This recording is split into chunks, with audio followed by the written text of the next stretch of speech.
Hi అందరికీ. మేము ప్రతి సంవత్సరం సమ్మర్కి మా అత్తగారింటికి వస్తాము. ఇది విజయవాడ దగ్గర ఒక పల్లెటూరు. ఇక్కడ మామిడి పళ్ళు చాలా స్పెషల్.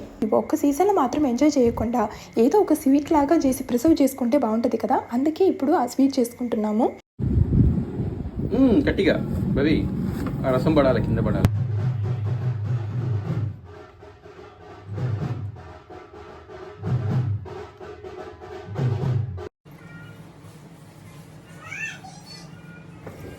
దీంట్లో ఉన్న ఫైబర్ కంటెంట్ని ప్రిజర్వ్ చేయాలని మేము ఈ సిరప్ని వడకట్లేదు.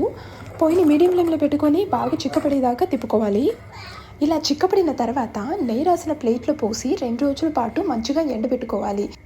ఇలా పలసిన టవల్ కప్పడం వల్ల డస్ట్ పడకుండా ఉంటుంది. ఈ స్వీట్ని 6 నెలల నుంచి 1 ఇయర్ దాకా ఫ్రిడ్జ్లో పెట్టుకొని వాడుకోవచ్చు. టేస్ట్ బాగుంటుంది. మా వీడియో నచ్చినట్టయితే సబ్స్క్రైబ్ చేయండి. Thank you.